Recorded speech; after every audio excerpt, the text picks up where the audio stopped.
Hey YouTube, welcome to The New Mechanic. My name's Randy, and this is my E46. Today, we're going to start work on the oil pan gasket.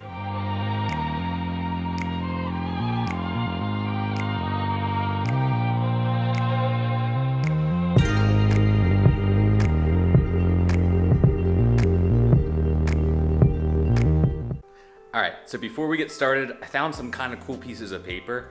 I don't know what they are. There's German on it. I don't know if you can read that, but I don't speak German either. Another one. But we're gonna go ahead and try to use Google Translate and see if we can read any of it. Maybe it'll be cool, maybe it won't be, but let's check it out. All right, let's see what Google can do. Well, some stuff maybe, but it changes around. I think one thing talks about sports seats, so I don't know. That's kind of cool. Anyways, back to the oil pan gasket. Alright, so I really don't know what I'm doing, but I followed some tutorials online and I think we can get this done. So we gotta take out some things on the top end. We gotta be able to support the engine. We gotta drop the subframe along with the rack and pinion, and then we can get access to the oil pan gasket, or the oil pan to the oil pan gasket. The gasket itself is literally like a $20 to $30 part. I think I bought mine on Amazon for $25. So it's kind of funny, I'm gonna put all this effort into replacing something as cheap as a gasket. But that should keep oil from dripping out the bottom, which is the whole goal of all of this. Gotta take out the air box, we gotta take out the mass airflow sensor. We also gotta take out the fan and the fan shroud. From there, after that, we got some other things to do, but we're gonna do this first before we jack up the car, get the engine support bar in there, jack up the engine a little bit. So let's go ahead and get started. I think I'm gonna go ahead and take out this air intake here. Then I'll work on the air box there, and then the MAF sensor. Oh, how nice of them. There's only one bolt here.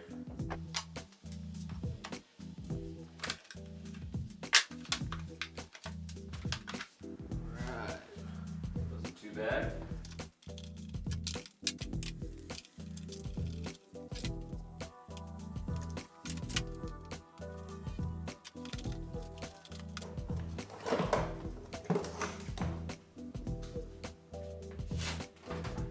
Surely I'm not the only one who hates torque bits.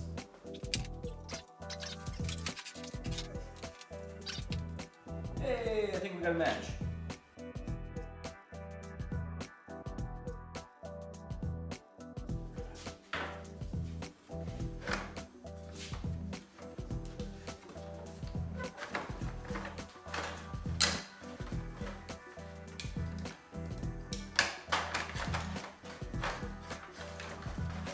Heyo.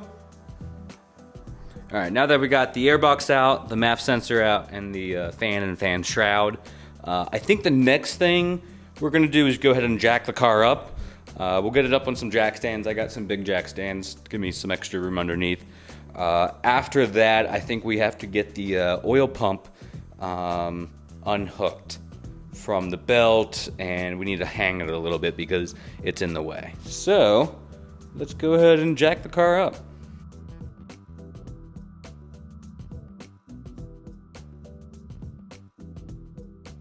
Now we got a lot of good clearance. The first thing I'm gonna take out is the splash guard underneath. I'm gonna go ahead and do that now.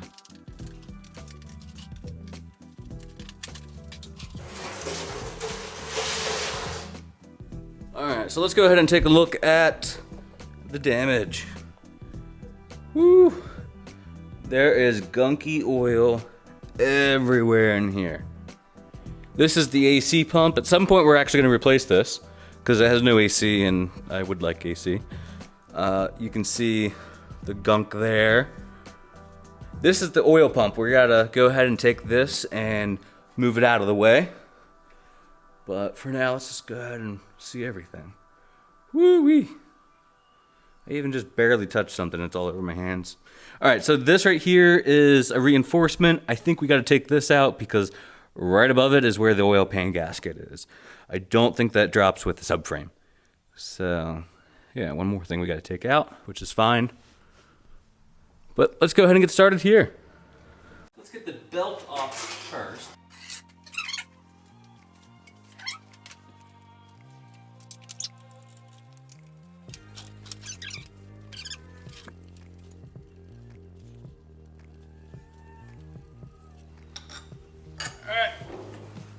Bolt number 1.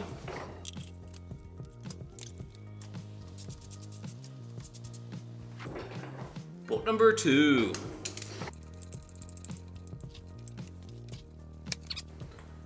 Bolt number 3. So, I know I've been calling this the oil pump. It's actually the power steering pump. I never did claim to know what I'm talking about, so, well, there you go. Now we're gonna go ahead and get this splash guard down. So I was told there are a bunch of 16mm bolts here, so we'll drop that, and then we'll have good vision of the oil pan and see how much it's leaking.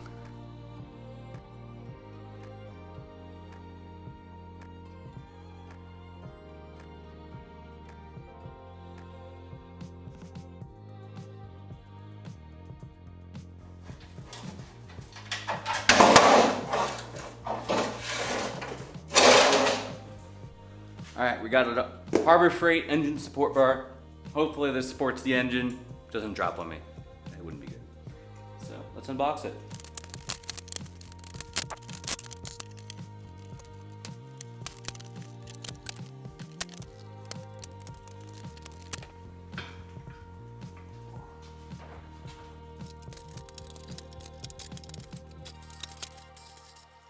All right, there we go. We got it on the engine support bar.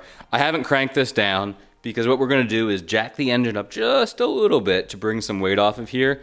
Then we're gonna crank this down, at which point then we'll drop the jack and all the weight should be on here and not on the subframe. So that should be able to make it easier for us to drop the subframe without things crashing down.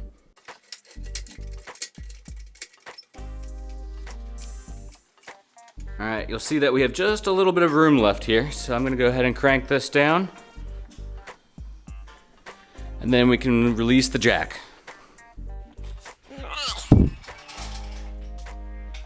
So I think this is all I'm gonna do for today. I think I got pretty far considering that I had no idea what I'm doing.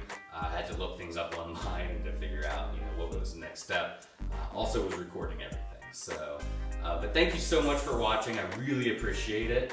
So I'm gonna try to record everything that I do on this project, and hopefully I can upload it every single day that I do something, assuming that I do enough to warrant a video. But again, thank you so much for watching. Hopefully you'll see another upload tomorrow, and don't forget to like and subscribe. That really helps me, I really appreciate it. And I'll catch you next time.